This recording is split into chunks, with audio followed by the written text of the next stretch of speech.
20 जून को जिला न्यायालय बिलासपुर से महज 20 मीटर की दूरी पर स्थित शहीद स्मारक बिलासपुर के सामने हुए गोलीकांड मामले को लेकर सियासत गर्माती जा रही है। गौरतलब है कि 23 फरवरी को बिलासपुर से पूर्व विधायक बंबर ठाकुर से कुछ लोगों द्वारा मारपीट की गई, जिसमें सौरभ पटियाल उर्फ फांदी भी शामिल थे। वहीं इस मामले को लेकर सौरभ पटियाल को जिला नालागढ़ से 1.5 माह पहले बेल मिली थी और 20 जून को पेशी लगने के बाद जैसे ही सौरभ शहीद स्मारक बिलासपुर पहुंचा तो लुधियाना से संबंध रखने वाला शूटर सनी गिल ने सौरभ पर 2 बार फायरिंग की, जिसमें सौरभ घायल हो गया और उसे एम्स अस्पताल बिलासपुर उपचार के लिए ले जाया गया। वहीं इस दौरान शूटर सनी गिल को भी पुलिस ने गिरफ्तार कर लिया है, जिसे पूछताछ के दौरान इस वारदात को अंजाम देने के लिए पूर्व विधायक बंबर ठाकुर के बड़े बेटे पुरंजन ठाकुर द्वारा उसे बुलाए जाने व कुछ दिनों से अनमोल शर्मा के पिता के सरकारी क्वार्टर में रहने की बात कबूली है।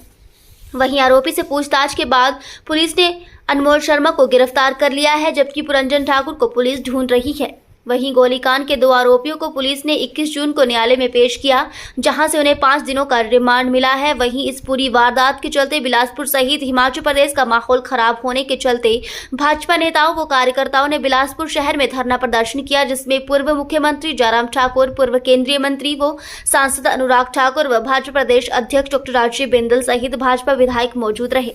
वहीं धरने प्रदर्शन के बाद भाजपा नेताओं व कार्यकर्ताओं ने धरना स्थल से उपायुक्त कार्यालय परिसर तक विरोध रैली भी निकाली।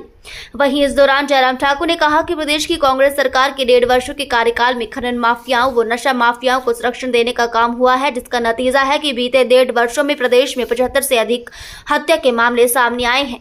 वहीं पूर्व केंद्रीय मंत्री व सांसद अनुराग ठाकुर ने कहा कि देवभूमि व वीरभूमि के नाम से पहचान रखने वाले हिमाचल प्रदेश में हत्या व बलात्कार जैसे संगीन मामले सामने आने से जहां प्रदेश की छवि खराब हो रही है, तो दूसरी तरफ मुख्यमंत्री उपचुनावों को लेकर व्यस्त नजर आ रहे हैं।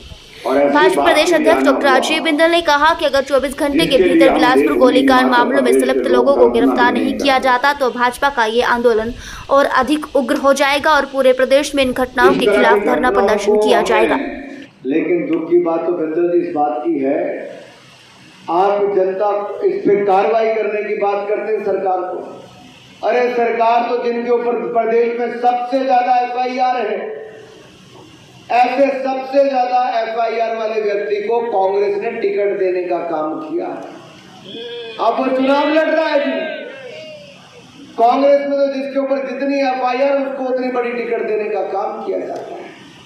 क्या कांग्रेस में नेताओं की कमी हो गई?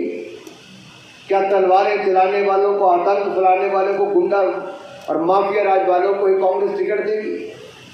आज कौन उपचुनाव लड़ रहे, जरा देखिए तो सही।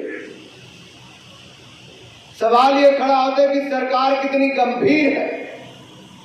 भ्रष्टाचार के आरोप लगे तो उस पर भी गंभीर नहीं थी। ये मित्रों और माफियों की सरकार है। एक और मित्रों को लाभ दिलाती है, दूसरी ओर माफिया को संरक्षण देने का काम सुखू की सरकार करती है। देवभूमि और वीरभूमि शर्मसार हुई। हम सीना तान कर कहते थे कि हम उस राज्य से आते हैं जिसको देवभूमि और वीरभूमि कहा जाता है, जिसके नौजवान देश के सीमाओं पर देश की सुरक्षा के लिए, देश को बचाने के लिए, सुरक्षित रखने के लिए अपना जीवन तक न्यौछावर कर देते हैं।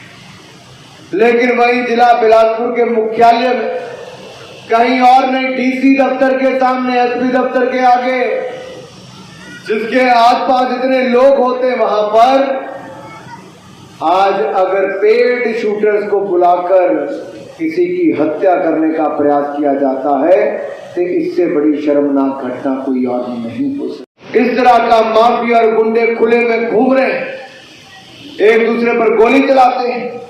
ये अपने आप में दिखाता है कि सरकार का डर नहीं है। अगर हमारे स्थानीय विधायक आज से 15 दिन पहले स्वयं जिला के सबसे बड़े पुलिस अधिकारी को फोन करके कहते हैं कि इस तरह की घटना हो सकती है, तो इसका मतलब सूचना तंत्र तो फेल है, इंटेलिजेंस तो इनकी फेल है। लेकिन अगर कोई चुना हुआ प्रतिनिधि भी जानकारी देता है तो क्या जानबूझकर कार्रवाई नहीं की जाती या संरक्षण देने का प्रयास किया जाता है? सबसे पहले मैं आपका आभार प्रकट करने आऊंगा लेकिन मुझे क्या पता था कि चुनाव के बाद भी धरना पे ही आना पड़ेगा। लेकिन मौका चूकूंगा नहीं, क्योंकि आपने पसीना बहुत बहाया, आपने दिन रात एक करके मेहनत की है। आपके परिश्रम के कारण इस अभेद किले को कांग्रेस भेद नहीं पाई। आपने फिर कमल खिलाकर भारतीय जनता पार्टी को जीत दिलाई। नहीं तो खुला छोड़कर रखा है कि बचाव और भागने के हर प्रयास होंगे, हम भागने नहीं देंगे, हम सलाखों के पीछे पहुंचाकर ही जोड़ेंगे। आप सब जुड़े, आप सब ने शानदार कार्यक्रम में, इस आंदोलन में, संघर्ष में और इस धरने में हमारा सहयोग दिया। मैं सभी जनता का, माता बहनों को और नौजवान भाइयों का आभार प्रकट करता हूं और यही कहूंगा, संघर्ष तब तक जारी रहेगा जब तक गिरफ्तारी ना हो जाए। आप सबका बहुत बहुत धन्यवाद। जय भारत, जय। वर्षों से भारतीय जनता पार्टी के जिन वरिष्ठ नेताओं ने, कार्यकर्ताओं ने इस पूरे संसदीय क्षेत्र में भारतीय जनता पार्टी को ताकत दिलाई और जिस मुकाम पर आप यहां पर भारतीय जनता पार्टी को लेकर गए हो, आज पूरा देश पूछता है ये हमीरपुर संसदीय क्षेत्र कहां है, जहां कांग्रेस कभी जीतने के बारे में सोच भी नहीं सकती है। बधाई मुझे इस बात की भी देनी है कि हमारे राष्ट्रीय अध्यक्ष आदरणीय जगत प्रकाश नड्डा जी को मोदी सरकार में केंद्रीय मंत्री बनाया गया। इसलिए मैं आप सबको बहुत बहुत बधाई और शुभकामनाएं देता हूं। आज विषय संघर्ष का, और इसको गंभीरता से भारतीय जनता पार्टी ने तो लिया ही है, पूरे प्रदेश ने लिया है।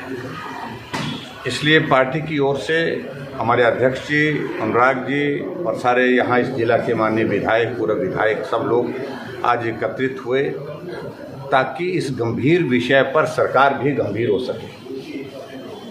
गोली चली है और जुडिशियल कॉम्प्लेक्स में चली है, दिन दिहाड़े चली है, और जो गोली चलाने वालों का जो कनेक्शन जिस प्रकार से निकल रहा है, क्योंकि उसमें इन्वेस्टिगेशन की प्रोसेस अभी तक चली है, वो अभी तक जो चीज़ें उसमें से निकल करके आ रही है कि यहाँ के पूर्व विधायक के पुत्र उसमें संलिप्त है,